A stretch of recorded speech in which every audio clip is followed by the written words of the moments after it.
실거주를 위해 아파트를 매매할 때 가장 당혹스러운 순간이 언제일까요? 바로 잔금일을 얼마 남겨두지 않고 임차인이 갑자기 계약갱신 요구권을 행사해서 계속 거주하겠다고 통보해 오는 경우입니다. 계약서에 임차인 퇴거 조건을 명시했으니 큰 문제가 없을 거라고 믿었지만 실제 상황은 매수인의 기대와 전혀 다르게 흘러가는 경우가 많습니다. 오늘은 왜 이런 일이 벌어졌는지, 이미 문제가 터졌을 때 매수인이 취할 수 있는 현실적인 대처법을 정리해드리겠습니다.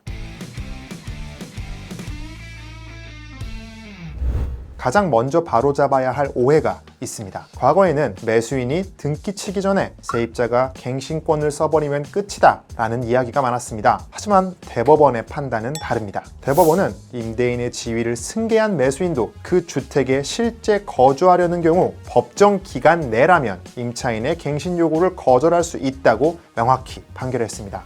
다만 임대차 종료 6개월 전부터 2개월 전까지라는 법정 기간 내에 소유권 이전 등기를 마치고 갱신 거절의 의사를 표시해야 합니다. 즉 매수인이 적법하게 등기를 마치면 실거주를 이유로 세입자의 갱신 요구를 막을 수 있다는 것입니다. 반대로 매수인이 실거주할 의사는 있지만 아직 등기 전이라고 한다면 임대인의 지위가 아니죠. 판례는 이 공백기에 임차인이 적법하게 행사한 갱신권에 대해서 임대차 종료 2개월 이후에 소유권을 취득한 매수인이 자신의 실거주를 이유로 뒤집을 수 없다고 보고 있습니다. 그렇다면 우리가 믿었던 임차인 퇴거 조건 특약은 아무 소용이 없는 걸까요?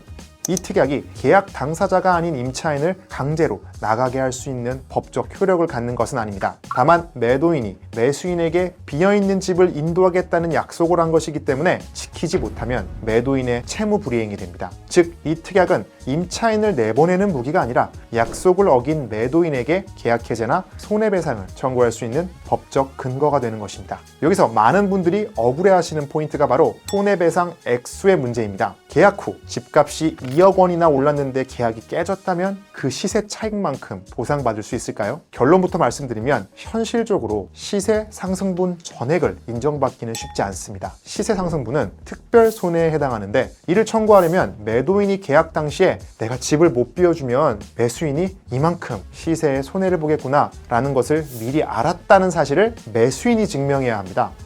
그래서 계약서 특약에 구체적인 합의가 없다면 법원에서 이 2억 원을 인정받는 데는 어려움이 있을 수밖에 없습니다. 하지만 최근 판례에는 매수인의 실거주 목적을 매도인이 명확히 알고 있었다면 명도 불이행으로 인해 매수인이 다른 곳에 거주하기 위해 지출한 임시 거주 비용을 손해배상으로 인정하는 추세입니다. 따라서 특약에 구체적인 손해배상액을 명시하지 않았더라도 사안에 따라서는 시세 상승분에 준하는 손해를 배상받을 길이 열릴 수도 있습니다. 그럼 이미 일이 벌어졌을 때 매수인은 어떻게 행동해야 될까요? 가장 중요한 건 당황해서 미리 계약을 깨지 말고 잔금일까지 기다리는 겁니다. 잔금일에 실제 명도가 이행되지 않은 것을 확인해야 매도인의 과실을 100% 확정 지을 수 있습니다. 그리고 이때 매수인은 두 가지 중 하나를 선택할 수 있는데요. 계약을 파기하고 배액배상을 받거나 아니면 고통스럽더라도 소유권을 가져온 뒤 임차인에게 직접 명도소송을 진행하는 것입니다. 명도소송은 통상 6개월에서 1년 이상 걸리기 때문에 그동안의 임시 거주 비용 등을 매도인에게 청구하는 싸움까지 각오하셔야 합니다. 오늘의 결론입니다. 임차인 퇴거조건부 계약은 결코 완전한 안전장치가 아닙니다. 하지만 법리적인 대처 방안은 과거보다 명확해졌습니다. 첫째, 이제 매수인은 소유권을 이전받으면 실거주를 이유로 임차인의 갱신 요구를 거절할 수 있습니다. 둘째, 그럼에도 매도인이 임차인을 내보내지 못하면 이는 채무 불이행에 해당하며 셋째, 이로 인한 임시 거주 비용 등 추가 손해배상도 사안에 따라서 청구가 가능합니다. 마지막으로 가장 안전한 대응은 잔금일에 특약 미이행을 최종 확인한 후 계약 해제 및 손해배상 청구를 진행하는 것입니다.